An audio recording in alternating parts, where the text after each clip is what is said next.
Ladies and gentlemen, boys and girls, children of all ages, as you can see, Patrick Chiotti unfortunately cannot join me tonight. So what did I do? I went out and I got someone even better. Yeah, Pat, someone better. That's Ryan Edwards, and this is Altitude Adjustment featuring Ryan Edwards.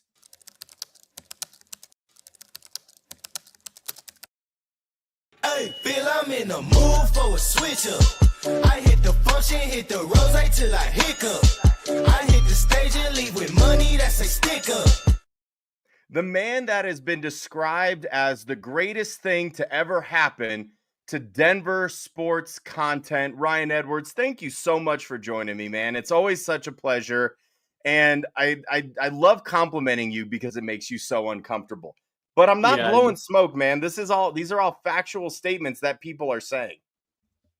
Hey, listen, man, I appreciate the flattery. Certainly, I don't think many other people are saying that, but I obviously love being on with you, brother. Appreciate the invite.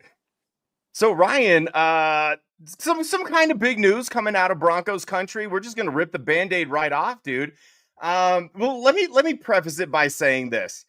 Broncos fans, and I'm sure this is kind of true across all fan bases, but of course we notice it in Broncos country and on Twitter. They're hysterical. I mean, first and foremost, Ryan, you had fans getting mad that they didn't do anything before the tampering period started, because technically free agency didn't actually start. And they, of course, had to change it because teams were tampering. And they're like, all right, we'll have a legal tampering thing since we know you guys are doing it anyway. And, if we're being honest, all of the tampering really starts at the combine and maybe even before that. But fans are upset that they don't do anything before everything can start. And then when they didn't do anything in the first hour, they're mad. They're sending out the gifts and they're like, it's like poking the thing where it's like, do something. Well, Ryan, they did do something. They did two very big somethings. They got Hufanga and Dre Greenlaw. Give me a quick breakdown. What did you think of these moves? I know you were really tapped in, especially all the linebackers that they were targeting. How do you feel about these moves? Well, I mean, I really love them. I mean, we came into free agency with the anticipation of the Broncos were going to spend on the defensive side of the ball. So, by the way, man, I just love everything about what you do. I'm just such a big fan. Stop it! I can't help it. There's a vibe. There's an absolute vibe with Mario Vitanzi. That's what we're going bummed for. That I missed Mario Day, March 10th. But happy March 10th to yesterday. Oh, and Trent Sherfield. Yeah, thank you, DBronx1414 in the comments. Trent, How could we forget about Trent Sherfield, who I had to Google? Sorry, go ahead. No, we will talk about Trent Sherfield. But yeah, I mean, obviously so far highlighted on a wave one moves, right? Hufanga, and that's a great pickup. I mean, honestly, Dre Greenlaw was sort of the tail end of the inside linebackers. There were several coming off the board even before free agency began, as you mentioned. And I think that's where people started to get a little antsy because you really can only sign back your players before the legal tampering period begins. Right. And that was the thing. They weren't on the board. So fans were mad that all of these linebackers they all wanted Bolton. They wanted Zach Bond. They wanted Sherwood. And then they were mad that the Broncos didn't do something about these guys re-signing to their current teams. Yeah. Well, but again, it's like that the fear of missing out kind of deal, right? That's the phenomenon. If all of a sudden you're thinking there's 4 or 5 guys that the Broncos might be targeting, they're an inside linebacker. They had already told you, they telegraphed to everybody when Sean Payton talked to Kay Adams what they were going to do.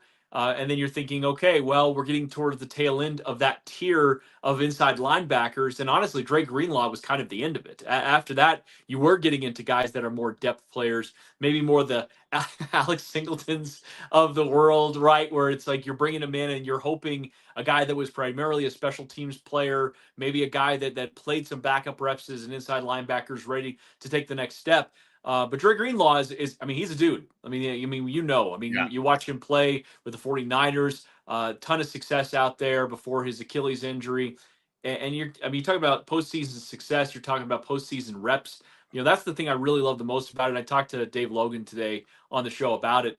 Is just that you're bringing in players, and you're continuing to bring in players. They really like the 49ers, obviously, Mike McGlinchey. They keep DJ Jones. They bring in these two 49ers.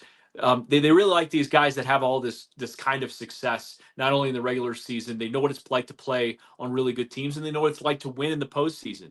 For the Broncos, they got a taste of it, but now they need to take that experience, including adding these players, and get over that hump. And the only way to do that is obviously more experience and to bring in players that know what it feels like, know what it looks like, and know the kind of preparation that it takes to be able to succeed in those situations. So, bringing in Hufanga, bringing in Greenlaw, and I even love the other moves. I mean, getting your backup quarterback, taken care of right away. Like, we don't have to think about that. You're watching some of the other backup quarterbacks getting signed. You're just like, I already know he works well with Bo Nix. We can just sort of scratch that off with Stidham. You got your long snapper done. Again, that doesn't make the headlines as much, but the fact is it's a position you need, just like a punter, and they're obviously now in the mix to having to go find a punter. Trent Sherfield, just a couple hours ago, being able to get a special teams ace, and that's really what he is. Right. They lost out in a bidding war with Traymon Smith and the Texans. The Texans were able to win that. It's fascinating, by the way, on a side note, the Texans and Broncos are kind of going back and forth on several players right now. Traymon Smith was one of them. They ended up getting him there. They wanted Dre Greenlaw. The Broncos ended up getting him. It's been sort of fascinating watching that play out here. But the Trent Sherfield signing, maybe Broncos fans were sort of hoping for a bigger splash on the offensive side of the ball. But that move is a special teams oriented move. I mean, he might play a little wide receiver here and there as he has at parts of his career, but that's what he's brought in here to do. But no, I've really liked what they've done so far. I mean, even not necessarily getting Evan Ingram, and I don't think that's done just yet. But you let the guy go out the building, you never know if you're going to be able to get him back. Even that really doesn't surprise me, doesn't stress me out too much, because the draft on the other side of this thing, you got a great tight end depth, you got great running back depth, and those are good positions that they've already said they're going to be pursuing. Yeah, exactly. And again, Ryan, like, they brought in big name guys, like household name guys. Speaking of bringing in big name, household name guys, I have a surprise for you. We're joined by Benjamin Albright. Oh my God. I wanted to bring Ben in. Ben, give us some updates. I know you're Mr. Insider, or so you say. It's either that or you're the world's best guesser.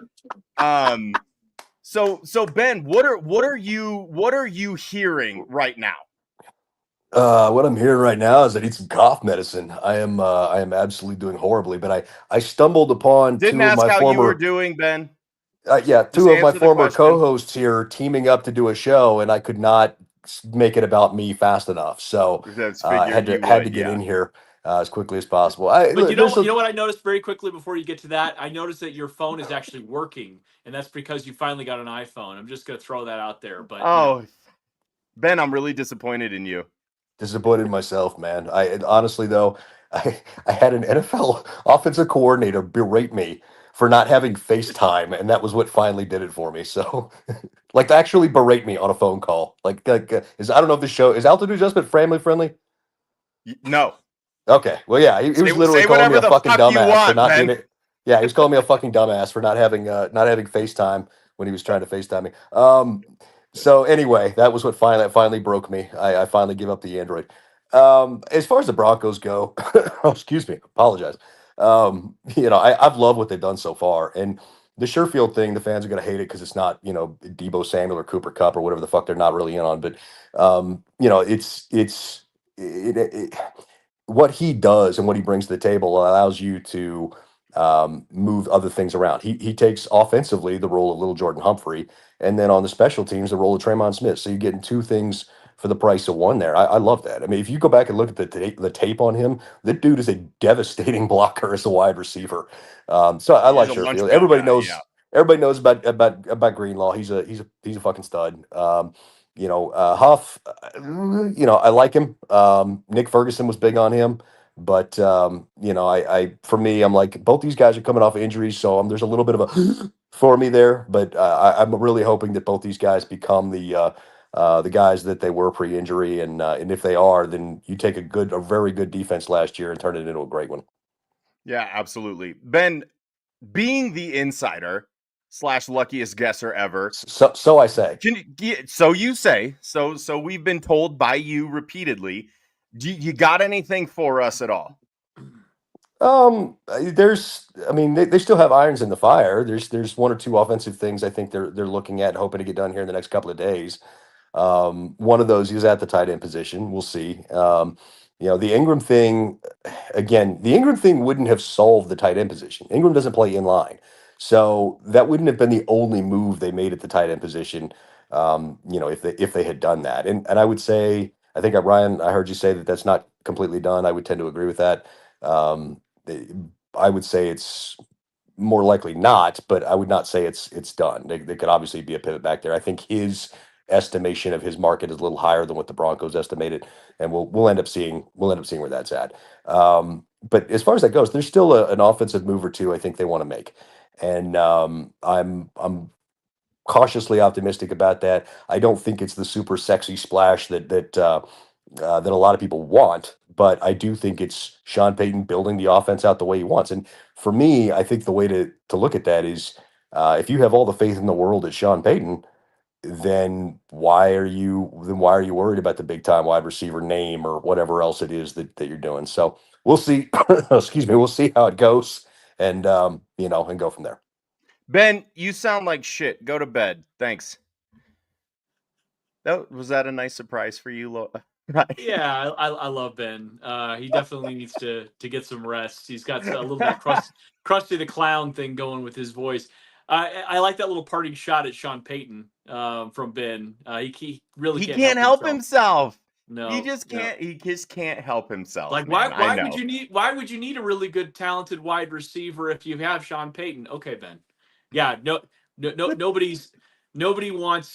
offense wants a great wide receiver. I'm sure Andy Reid, he's thinking, God, I got to get rid of Tyreek Hill as soon as possible because I'm a great coach. I don't need Tyreek Hill. Yeah, that's exactly how it went down. But there was no point when he's thinking that, and there's no point that anybody else was thinking, boy, you know what? We could be better without Tyreek Hill. Now, they adjusted. They did adjust. In fact, they helped rebuild their defense as a result of moving that. But I guarantee Andy Reid wasn't pounding the table to move on from Tyreek Hill so that he can prove how great of a coach he is. But I digress. No, you're right. And honestly, I thought the one thing that would go down aside from production and the offense was their crime rate. And they went out and they drafted another criminal like the next year. So you really have to compliment the Chiefs on their dedication to drafting and developing just shitty, terrible human beings. But hey, at least they're good at football. Ryan, that was a little Stockton and Malone. I knew you wanted to tee that up, so I gave you that one. That's why you're the best in the biz. That's why I had you on and why I appreciate you. We had a couple people. I'm trying to find it in the comments here, but I don't want to spend. Oh, here we go. Pat was asking. I'll just ask this to you: is Sean Payton going to Kupp check Ben? So we know that the reports are that the Broncos were not interested in Cooper Kupp. They certainly weren't going to trade for him. And it's kind of getting to the point, Ryan, where it feels like no one's going to trade for him. And I understand, like, someone had said something earlier about, the Broncos being the betting favorites for all of the old veteran wide receivers. And Cooper Kupp was among them. So I'm going to tell a little story and I'm going to withhold a little bit of information. So I'm not spoiling my sources, but you know this. I had tweeted out, and I said a couple days ago, for all the Bronco fans that want Cooper Kupp, I'm afraid I have some terrible news. And I got a DM from we'll call him a source, or a person who has a source that's close to the situation. And he said, I would delete this if I were you. I thought that was very interesting. So I called him, got a little bit of information, kind of informed him of, what had been told as far as the Cooper Kupp situation, that they weren't going to actively pursue him. And he said, well, don't you think that's something that Sean Payton would say? So the way that I see it, Ryan, is either Sean Payton hates the local media so much, which we know that he does. Because if you're not Kay Adams, like, you're adorable, but you're not Kay Adams, okay? He'll divulge anything to her, apparently. And I think that's the only way that we'll get, factual honesty from Sean Payton. But the way that I see this situation, it's all a misdirect, and he is in fact going to pursue Cooper Kupp when he gets released, just to like as a big middle finger to the local sports media, or the more likely situation, Ryan, is that he's going to try to help. He was trying to help up his buddy Sean McVay. So you drum up interest in Cooper Kupp, and maybe this is all kind of agent speak, right? But they're like, oh yeah, the Broncos are totally interested in Cooper Kupp. You might need to trade for him if you want him because he likes the Broncos and he likes Sean Payton. So this could be the game within the game. So let me just ask you, like, your sources aside and everything that I'm just going to ask you this. Would it be smart for the Broncos to pursue Cooper Kupp if and when he gets released? Is that something you would do? And then top that off with the likelihood that you think it could conceivably happen. Well, I like Cooper Kupp. I gotta stay love hydrated when you Sorry, talk. no, I dig it. I just like it's like boom, like straight to it. I like the idea of Cooper Kupp. Maybe probably like the idea of Cooper Kupp more than what Cooper Kupp represents now. It's not to say that he can't still play. It's not to say that he couldn't be good for the team. For me, Cooper Kupp would be more of a pivot. If they aren't getting what they want, say at a tight end position, or just say that certain parts of the offensive plan for free agency aren't coming together. They are not trading for Cooper Kupp. I do believe that. Whatever your point about lying to the local media, they aren't trading for him. But if a pivot happened and they decided to go, I really don't think they're going to though. I really, again, from pretty dang good sourcing, I don't think that they're in on those wide receivers. They were never in on Deebo Samuel. That wasn't a thing. Despite again the betting market saying that the Broncos were in on him. I Same thing with T Higgins. I don't think they ever even expected him to be available, let alone would have pursued him. I don't even think they would have pursued him if he was straight up cut, to be honest. So again, pretty good sourcing on that. So it would have to be a pivot, honestly. And so maybe you could argue like, yeah, we're being lied to. Okay, fine. But on the other hand of that, it's like, okay, well, what information you have a few weeks ago versus information you have now tends to change. And sometimes that changes. And, to credit to my guy, Ben Albright, who gets killed for this often, is he'll put out information at whatever point and something sort of shifts or slightly changes. And then all of a sudden he has to either walk it back or he says, okay, well, but this is the new information we got. So what was true a few weeks ago maybe has shifted. For example, Matt Stafford to the Raiders. I was out there with him in Indy when he was getting that intel, and it's like, God, I mean, yeah, that's the buzz. Everybody is talking about Matt Stafford to the Raiders and how this thing has gone on long enough that the Raiders have a real shot at getting him. And then, all of a sudden the very next day, Matt Stafford's going back to the Rams. And it's because, well, hey, the Rams, they made a convincing argument. They got the last word in. And as we've seen with John Elway when he hired Vic Fangio and Vance Joseph, sometimes getting the last word in as the head coach, that was the guy they ended up hiring. So those kinds of things can happen. But yeah, to your point on Cooper Kupp, it would take a pretty significant pivot, and I say even a philosophical pivot for the Broncos to pursue Cooper Kupp. Yeah, I agree with that. We had LTB Muse saying, why do the Broncos need Evan Ingram when they have the great Lucas Kroll? And I'll take that one step further, Ryan. Is there a chance that perhaps they didn't get a deal done with Evan Ingram because Rob Gronkowski is going to come out of retirement and sign with the Broncos? I mean, he's exactly the tight end that this team needs, and it's like we were told that Lucas Kroll was fantastic by the same brilliant mind that told us that Rob Gronkowski was coming out of retirement. So could it just be that they're holding out hope for that story to actually materialize and for Ian Rappaport to be wrong when he discredited that story? It very clearly at this point, and I think that we can say this with just 1,000% certainty, that bringing Evan Ingram, and again, this is an official sourcing, so take it whatever you want.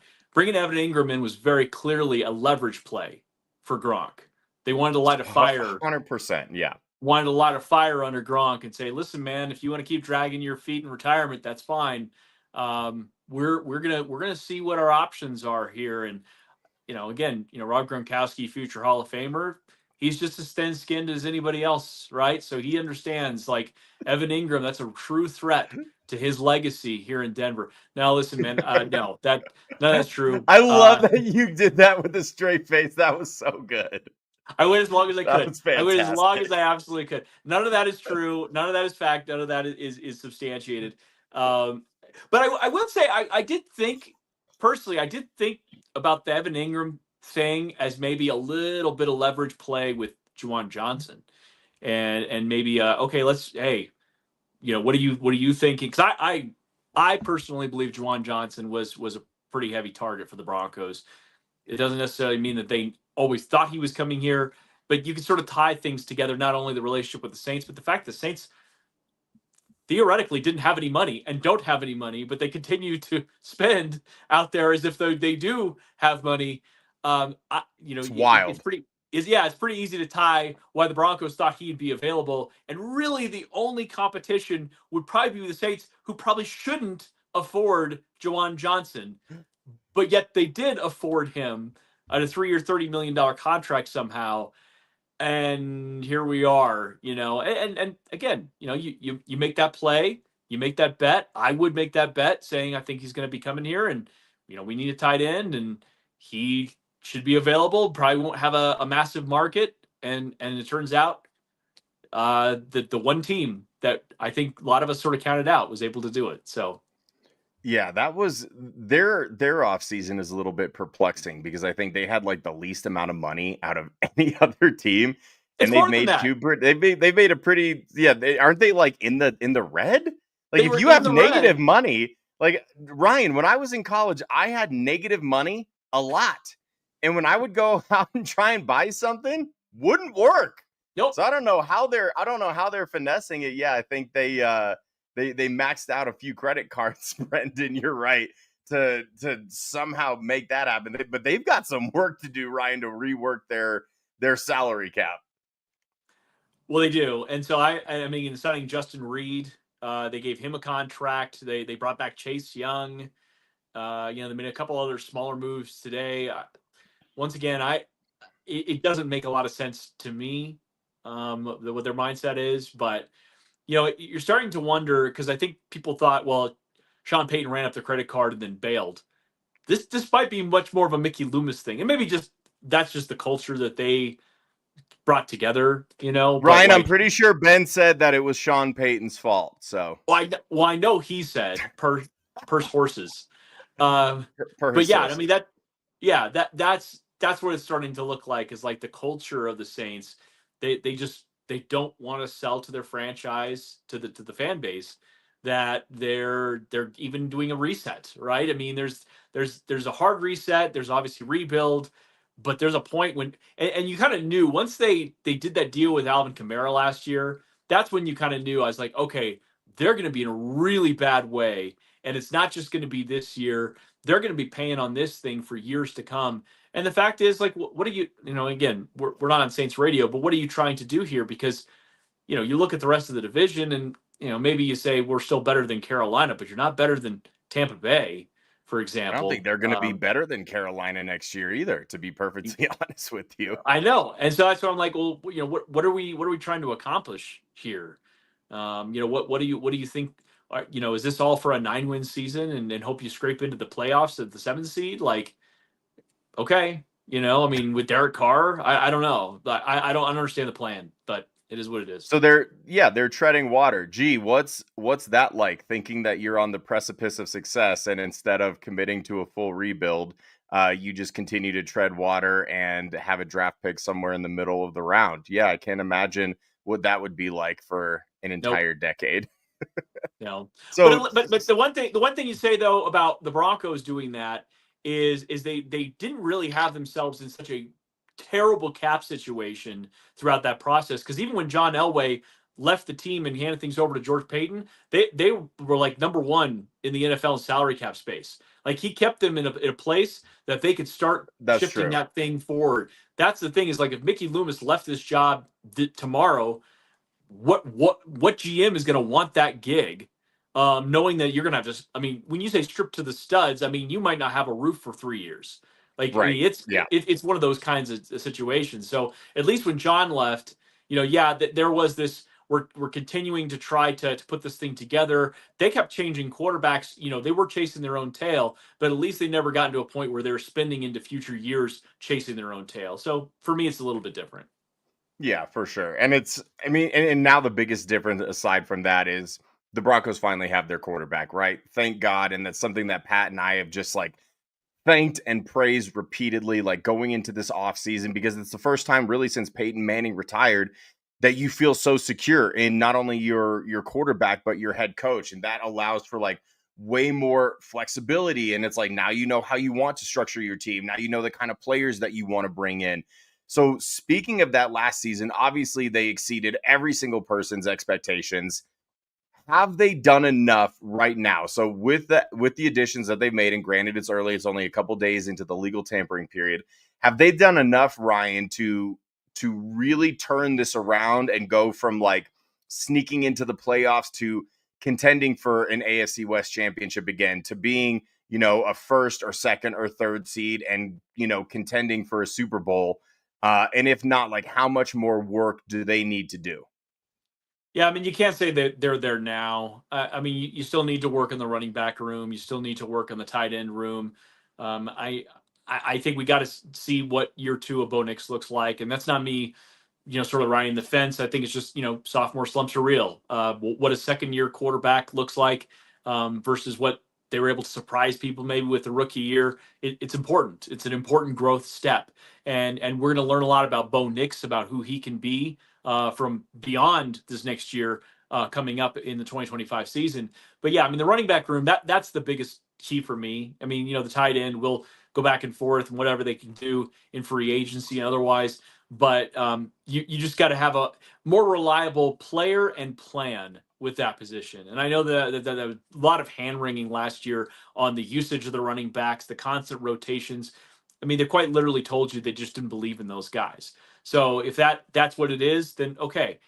Now show me what the plan needs to look like. Are you getting taking two running backs in the draft, right? Are you going to really commit multiple premium picks to that position? And if so, they're going to tell us a lot about what they think they need to be doing there. I mean, you think about maybe a change of pace back like a Travion Henderson, who obviously it could be a little bit more than that, but or Brashard Smith. I mean, you and I are both big fans of him. LaQuint Allen is another guy that could be, sort of a pass catching back.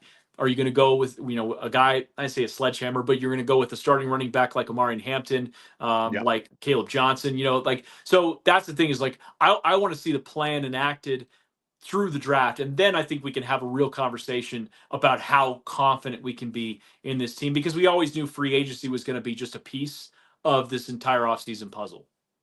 Yeah, you're exactly right. And like going into this free agency, the plan that I wanted them to enact was kind of what they've been doing. I said they absolutely have to add safety and linebacker through free agency.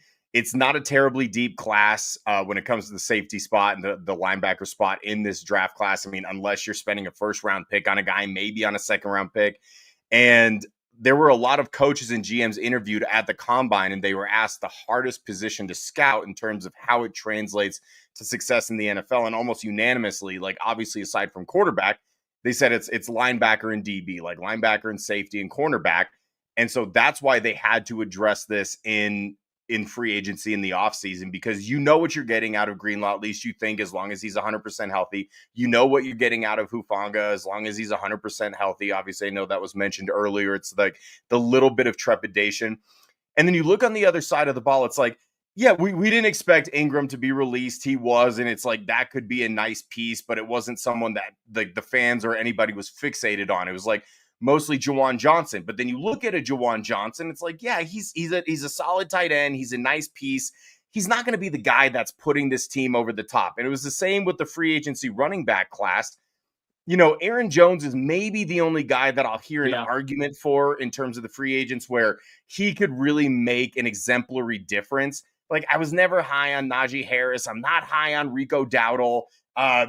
Missed me completely with Nick Chubb. It's like this fan base was pissed off at Javonte Williams' inability to to regain his explosiveness that he had his rookie year. And some of them want to bring in Nick Chubb, who's had more knee injuries, who's had more severe knee injuries, and who is older. That never made sense to me. But it's like, even if you go the Dowdle route, or had you gone the Najee Harris route, or if you go the J.K. Dobbins route, those aren't bell cows. Like, those aren't the guys that are going to like completely flip this team and give you that explosive run game that you're hoping for. Again, I think Jones was that only guy, and you were never going to give him the money that he got from Minnesota to stay up there. So it kind of becomes a moot point. So you absolutely have to address it in the draft. And the more that I think about it, Ryan, I know you were really high on the idea of like adding an interior defensive lineman at 20. And I think that's absolutely in play. And they definitely have to get bigger up there, like especially with the small edge rushers that they have. But if a guy like Omari and Hampton is there, I think you have to pull the trigger. And I think that the problem here, and I'll let you speak on this, but like the conundrum that I'm kind of foreseeing with the draft is we assume Genty's going to go early, like well before the Broncos, like probably to the rate, like as high as to the Raiders at 6, right? That means there's a good chance that Hampton goes before 20. So then you start talking about, all right, I think those two guys are kind of like in a separate tier, and then there's a little bit of a drop off. I love Caleb Johnson, but I don't know if 20 is where I'd necessarily take him. I think he's a day 2 guy. I love Travion Henderson. I don't think that he's a first round guy. And then you also look at the tight end position. Well, we can agree Tyler Warren's probably gone at that point. You're maybe looking at a Colston Loveland, but like for me, where I'm at, I love his skill set. 20 just feels high for what he's going to bring to the table, because I don't think that he's going to be that big difference maker that you need from the tight end position that early, when you could wait till the 3rd or 4th round and target like a Gunnar Helm, a Terrence Ferguson, Elijah Arroyo maybe in the 3rd round. So the conundrum is, do you reach on one of these guys? Because then if you wait till the 2nd round, Travion Henderson probably is not going to be there. Caleb Johnson's probably not going to be there. Quinshon Judkins probably not going to be there. So do you enact, like, are you super aggressive in the 1st round and maybe overdraft one of these guys knowing that there's a drop off, assuming, like, because we can't always assume that they're going to move, right, Ryan? It's thrown around a lot. It's like, well, they just trade back. They trade back. Yeah, that's a great plan until there's nobody that wants to come up and trade, and then you're just kind of stranded. So I guess to round out this question is, as it stands right now in terms of like addressing like the running back and the tight end positions, roughly what would be your strategy coming into this draft, and who are some guys that, you would target at these certain points?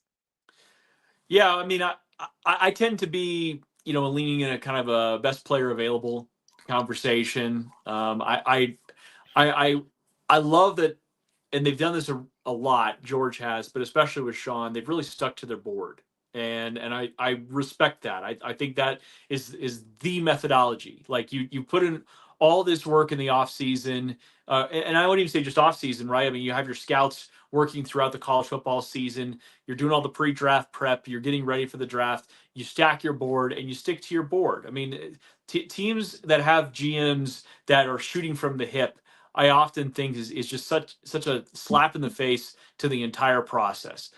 And again, if you have a gut feeling about a guy, if it's close, then maybe that's a little bit different. But that's when it's close. If it's not, and if you're just going off your board, you can get Devon Vele, right? You can get guys like Baron Browning, who you thought was going to go much earlier. You can get Drew Sanders, who I know that he hasn't really done anything just yet, but they are very, very high on him, and they do think this move inside is going to really, really open things up for him and his ability to impact this team. But yeah, I mean, so the way I like that they're going to go about it is they'll be there at pick 20. Maybe they'll have a call or two to trade back and see what their options are. But they're going to be there at pick 20, and then they can take a look at their board and they say, all right, we had 1st round grades, and all of our 1st round grade guys are gone. There was like 12 or 13 of them. And now we're into this next tier of guys that we think are future Pro Bowlers. And you know what? We like the D line here the best. Let's take Walter Nolan. We're not worried about his character issues. Or let's take Kenneth Grant. Like those are a couple of directions I would consider going. And people will say, well, you just brought it back DJ Jones. You don't really have a need. As far as I'm concerned, it's always and I mean, especially with those first round picks, it is always okay to draft on strength. The Broncos have done that historically, and it's tend to work out really well. Good teams do that. The Philadelphia Eagles are a perfect example of a team that continues to draft in the trenches. They continue to draft on strength. And guess what? 2, 3, 4 years when you have to say goodbye to a couple of free agents, guess what? You already got guys in the pipeline that have been training and ready to go and are ready to make impacts because you drafted in the first round and they're all set. There's a couple positions I think first round that I think there'd be questions about, like, say, offensive line. But even then, offensive tackle, if you really wanted to get into it, you could say, all right, let's draft the future right tackle. Maybe in a couple of years, you're saying goodbye from Mike McGlinchey, and boom, you have your offensive tackle. You can shift things around, certainly the center position. I'm not saying you take that in the first round, but an interior offensive lineman. There's a couple of that I do like in that range that could be a conversation. But more than anything, I think you just have a lot of flexibility to take what you want. And you just said it. Second round, third round, even into the fourth round, I think you can find guys that could impact in year one. You're talking tight end, running back, multiple positions that could impact there. And again, I mean, even the first round, if Luther Burden, all of a sudden you have him like really high, or a Mikabuga, like that, those are guys that right there at the top of the draft that I'm really high on. I think that you could find ways to have them impact year one. I just don't think there's really a wrong answer to approach it. And I for one am keeping an open mind there at pick 20. Yeah, and you're right. I think you have to have an open mind, and like you said, you take the board as it falls to, and I think that's what they've done a really good job of. Is they stick very strict to that. And honestly, Ryan, like throughout free agency, I was hoping that it would paint a clear picture, and it has a little bit. We had let me find the comment here. So Alex was saying, if we traded our fourth and one of our six for Kyle Pitts, I'll say right now, Alex. And I'm going to base this solely off of the fact that I had Kyle Pitts in my dynasty league for several years and refused to give up on him. And I finally just pulled the trigger and traded him because I couldn't deal with it anymore. So I'm not the right person to ask about Kyle Pitts because he's ruined my life for several years. That feels a little bit rich to me, but maybe, Ryan can provide a little bit more astute analysis on that. And yeah, trade back from 20, an extra second round pick. Again, like, that's all well and good. And here's always my problem with trading back. And honestly, it was kind of the same conundrum last year where, we didn't know what they were going to do with the quarterback position. We're thinking, like outside of the big three guys, maybe we're not sold on any of the quarterbacks, or maybe some of the quarterbacks that we're wanting, they're going to be gone by the time the Broncos were drafting. So a really common thing that you saw in mocks last year was Broncos trading back. And the problem with trading back is kind of twofold. It's one, you have to find a trade partner. You have to find someone that's willing to come up that likes a player there enough to the point where they're willing to give up future draft capital for him, whoever that might be. And then the other side to that is if there's a really good player, and especially like in your situation here, Alex, if you think that you're going to get a second round pick for a team to move up a few spots to 20, that's really rich. And I think you have to hope that there's a really good player that drops there. But then if a really good player were to drop to 20 and you're trading back, you're not able to draft that player. And then maybe you take yourself out of contention from being able to draft somebody like that. So that's kind of the double-edged sword of the issue with it. And it's like, I love Nick Imewuri. He was a dude I was incredibly high on if they didn't address the safety position. I think I would still be okay with them drafting him, Ryan. Like if he were to fall into the second or third, I've seen him mocked in the first. I've seen him mocked in the third. No one can really seem to figure out anything about Imewuri and like where his value is. Like a day two, I'm much more comfortable with that with him because of how they address the safety position. But the reason that I would like a player like this, Ryan, you look at the safeties that they have, and Jones and Hufanga, they're pretty similar guys. They don't have that ranging safety like the Justin Simmons type of safety. You have two guys who can play in the box. They can play all over the field. They played multiple different positions. You kind of need like more of a true free safety. So I would be okay with Imewuri, but I don't think that I'm taking him that early. And like you said, and I really want to focus on this, the Broncos are in a really good spot. Like for the first time in a long time, really since the Super Bowl year, that they could take any position in the first round of this draft, aside from quarterback, obviously, and I'd be okay with it, Ryan. Ideally, you're bringing in a guy in the first round, like whoever you draft in the first round, unless it's a quarterback that you need to develop, you want them to play day one, and not just play, but you want them to have a pretty immediate impact. So if you get like a left or right tackle or a guard, and I think a lot of the tackles in this class, and correct me if I'm wrong, Ryan, might end up being guards after all. But if you go after that position, like I'm okay with that because you're filling a future need, so to speak. Like I'm a little bit hesitant on it because again, I like these guys to produce right away if you're investing a first round pick in them. But this is the luxury that the Broncos have where they truly can go BPA. And I think that's exactly what they're going to do because they've proven that they're a playoff team. And that was the worst that the roster is ever going to be. So now you don't have to worry as much about filling holes because you already know you can win with the product that you have. How do you stack more wins? That's the question. It's like, how do you raise the floor and raise the ceiling of this team by the most? And even though interior defensive line isn't a glaring need, it is absolutely something that they can add. Like even though cornerback or safety, it's not a glaring need. If the best player on the board there is that position, I'm not going to have a mental breakdown like maybe a lot of Bronco fans are, Ryan, if they go with a position that's not D-line, tight end, wide receiver, or running back at 20. I'm with you, man. And I love Eamon Worry. I mean, that's my dude. I'm such a massive fan.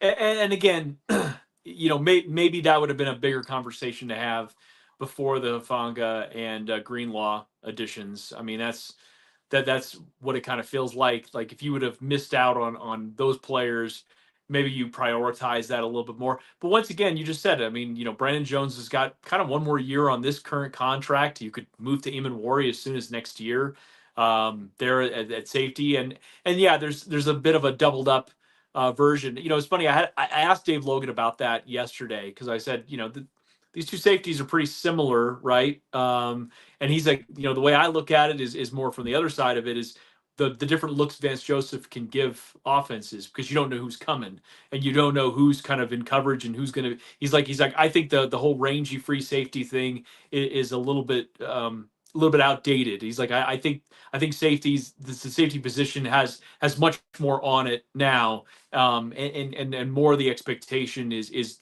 being able to be versatile and being able to play up if you need to. So I thought that was an interesting conversation about more the versatility that Vance Joseph is allotted with having those two guys, the similarities. We'll see if that ends up playing out that way. But yeah, I mean, you're in such a good position here, for a multitude of positions, and it's a good draft to be that way. You took your quarterback last year, as you pointed out. You don't have to be panicky about, missing out on a certain tier of the quarterback. You don't have to be thinking about taking a flyer, in the second round, hoping that Jackson Dart somehow falls to you there, or a Quinn Ewers is going to be the answer. We don't have to do those kinds of things, those kinds of exercises. So here for the Broncos, that they get a chance to kind of go in there and they get to build around positions that are of strength in the draft, and they could take multiple swings at it and see if they can find something that sticks. You think about for the Ravens, for example, with Mark Andrews, they also took Hayden Hurst in the same draft. I mean, and actually Hurst was taken before him, right? And Hurst has now bounced around on several teams. And Andrews is the guy that's stuck and been an all-time Raven for him. So, that for me is an example of if it's a good draft for that position, like that one was, then go ahead and load up at it and take a few swings at the position. So, yeah, if you do like Colston Loveland, okay, I could talk myself into Colston Loveland at 20. And then like you just said, I would take a Ferguson in round 4, or a Helm in round 5.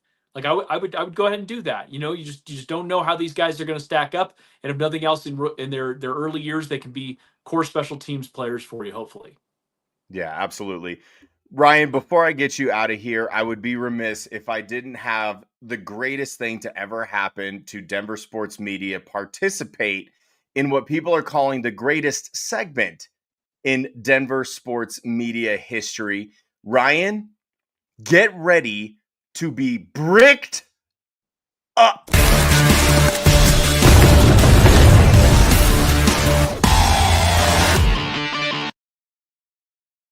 Ryan Edwards, the 3,569 nice people who are watching all want to know, what has you bricked up? I'm assuming about the Broncos. Ryan, you're allowed to answer this question any way that you see fit. Mm. Well, I'll say, first of all, day one of free agency, I was a little worried they'd lose out on Dre Greenlaw. I thought the Texans were going to be able to get him, and especially with that relationship with D'Amico Ryans. So Hufanga, we learned about earlier in the day. The Broncos were keen in on him. Some people were hoping maybe Holland would be the target. I actually think that they did the right thing by going with Hufanga, and I think people will figure that out when we get into the season. And I'll leave it at that. But when it comes to Greenlaw, I think that guy is a true difference maker, inside linebacker, and it's been a while since they went and kind of invested heavy with that position like that. I mean, Alex Singleton was a flyer that ended up paying off, but you go back to the Super Bowl year. I mean, they had really good. They had Danny Trevathan, they had Todd Davis. That was a good group of inside linebackers, and it mattered. Is a position that mattered, and we can think about some of the better defenses in the league and what they are now. I think we're seeing a sort of circle back to the value of that position, where I think for a few years there, we just didn't have it. Everybody was like, okay, well, that position is kind of going away. You want some more range. You want safeties. Everybody's going into nickel and dime, and you need more DBs on the field. And now teams are starting to run it more. So now you do need those linebackers. They need to be able to cover too, because running backs can catch out of the backfield. These tight ends obviously are still dangerous. So for me, I'm pretty bricked up about Dre Greenlaw. I'm pretty fired up about that addition specifically. And I think that they've played this exactly right. I know that today Broncos fans were kind of hoping for some great news at the tight end, and we may still get that later this week. But that for me right there, to get a guy there in that position, probably going to wear the green dot. It's going to be a true difference maker for this defense. I believe it. Yeah, absolutely. Yeah. And my only reservation about Hufanga, and honestly, I'm not that worried about the injuries. I know the ACL was a couple of years ago. He came back last year, had like the freaky wrist thing, but he closed out strong and finished the season strong. Really, the only bit of trepidation that I have is that the last time that the Broncos acquired a Samoan safety who went to USC, it was a fucking disaster. And the only thing that we can hope, Ryan, is that Hufanga doesn't befriend Patrick Surtain and then coast on Patrick Surtain's fame in order to stay relevant. That's the only thing that I hope Hufanga is able to avoid, unlike the previous Samoan USC safety that this team acquired. I'll tell you what has me bricked up, Ryan. The fact that you once again dedicated your time to come on this silly little show with me and talk ball and watch me be ridiculous is literally the highlight of my life every single time that you do it. And it's such an honor to have you on, Ryan, because unlike so many media members out there who are so far up their own ass that they're wearing themselves as a hat, you are the most humble person I've ever met in my life. And if there is one single solitary member of Broncos media that deserves to be arrogant and cocky, it's you, and you choose to take the high ground. So I'm bricked up over the fact that I get to be friends with you. I know you. We have a great relationship with one another, to the point where I can reach out to you earlier today and on bended knee beg you to come up here on my show. And you're such a wonderful human being that you do it, even though it's completely out of pocket and silly and ridiculous. So Ryan Edwards, you have me bricked up. Before we get out of here, and thank you again for giving me so much of your time and for entertaining the now 3,740 people who are watching. Go ahead and plug anything that you want to plug, any final comments that you want to say. The floor is yours, and I'll get you out of here so you can go spend the evening with your beautiful wife. The only thing I want to plug is go see Mario Vitanzi if you have any kind of back issues, any kind of body issues. This is why you're the best. Honestly, best. can't thank him enough. Honestly, my shoulder. Remember, you worked on it just last week. Last Night week? night and day, Yeah. man. So I am a happy human being knowing Mario Batanzi, and you should go see him regularly because he's going to change your life. Yeah, you're gonna make me cry. You're gonna make me cry. I feel like I need to pay you when you come in to see me because we get to talk shop and we get to. I shouldn't say we, like I talk shit about the media members and you kind of just entertain the fact that I talk shit about them. And I know it's like maybe something deep down that you want to say, but you can't because you're a much better person than me. My name's Mario Batanzi. That is the fantastic, legendary, handsome, I've run out of adjectives, Ryan Edwards. Catch him on KOA during the day with Dave Logan, the best Broncos radio show that is out there, bar none. Thank y'all so much for joining us. We love you, and we'll see you next week. Bye-bye.